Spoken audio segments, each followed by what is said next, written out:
করোনার বদলে বলে দাও ভাই আমাকে হাজির করো না, ঝামেলা মিটে গেল। আমি হাজির হব না, এটাই আমার করোনা। আমার করোনা, আমি হাজির হব না। আমাকে তোমরা হাজির করার জন্য জোর জার করো না, আমার হয়েছে করোনা। দিদি আগে না ভাইপো আগে, খোকাবাবু আগে, সেটাকে ঠিক হোক। অনুব্রতের বিরুদ্ধে ব্যবস্থা খোকাবাবু নিতে পারে না দিদি নিতে পারে সেটা সবাই জানে। খোকাবাবু ফটর ফটর করবে, দিদি ধমক পড়বে, চুপ করে যাবে। আর দিদির ধমক পড়ার দরকার নাই, দিদির হয়ে প্রচুর এরকম দিদির সাকরেদরা আছে, তারা খোকাবাবুকে অপমান করতে ময়দানে নেমে যাবে। অতএব অনুব্রতরা অনুব্রতের জায়গাতেই থাকবে। যতদিন দিদি আছে ততদিন অনুব্রতরা আছে।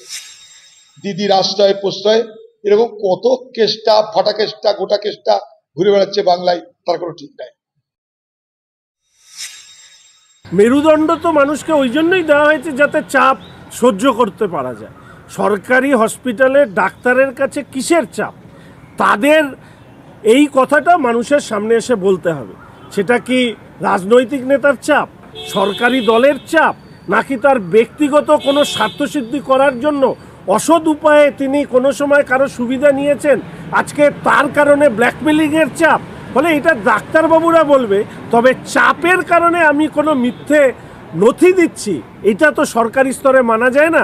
ফলে এক্ষেত্রেও তদন্ত হওয়া উচিত বলে আমি মনে করি। সার্কাস চলছে, আর সেই সার্কাসে বিভিন্ন ধরনের অভিনেতারা অভিনয় করছেন। ভবিষ্যতে রাস্তায় পুলিশ পোশাক পরে বেরোচ্ছেন না পোশাক ছাড়া বেরোচ্ছেন, সেইটা নির্ভর করবে অনুব্রতের ওপরে পুলিশ কী ধরনের শাস্তি দিতে পারে। না হলে যে তৃণমূল কংগ্রেসের নেতা রাজীব কুমারকে যে ভাষায় সম্বোধন করে একজন আইসিকে সরাতে বলেছেন, তারপরে এই রাজ্যের আইন শৃঙ্খলা রক্ষা করা পুলিশের পক্ষে অন্তত অসম্ভব বলে আমি মনে করি। বিড়ম্বনায় তো পড়ার কথা, কিন্তু বিড়ম্বনায় যদি পড়তো তাহলে মুখ্যমন্ত্রীর উচিত ছিল দল কি করছে, কাকে সাসপেন্ড করছে, কাকে শোকজ করছে আমাদের দেখার দরকার নেই। কিন্তু আজকে 100 ঘন্টার ওপর হয়ে গেছে। আজকে অনুব্রত মণ্ডলের মতো একজন ক্রিমিনাল এই অশ্রাব্য ভাষায় মহিলাদের আক্রমণ করেছে, তারপরেও তার কোনো শাস্তি হয়নি।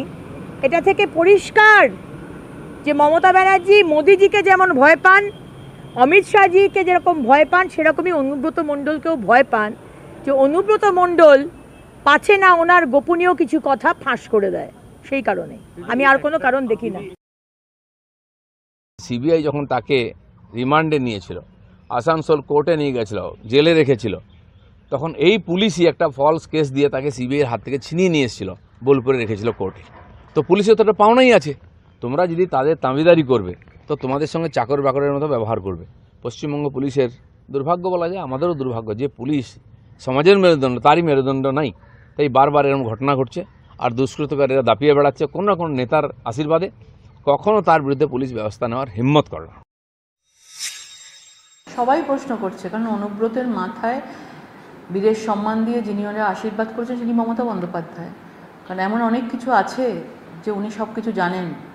যে যখন আমাদের নোটবন্দি হয়েছিল সেই সময় টাকা পয়সা কোথা থেকে কোথায় গেছিল, কালীঘাটে কত গেছিল, কালীঘাট থেকে কোথায় গেছিল, সেই সব কিছু অনুব্রতের কাছে আছে। সেই জন্যই উনি বহাল তবিয়াতে আছেন। পুলিশ ডাকলে যান না, অথচ পার্টি অফিসে এসে উনি বসে আছেন।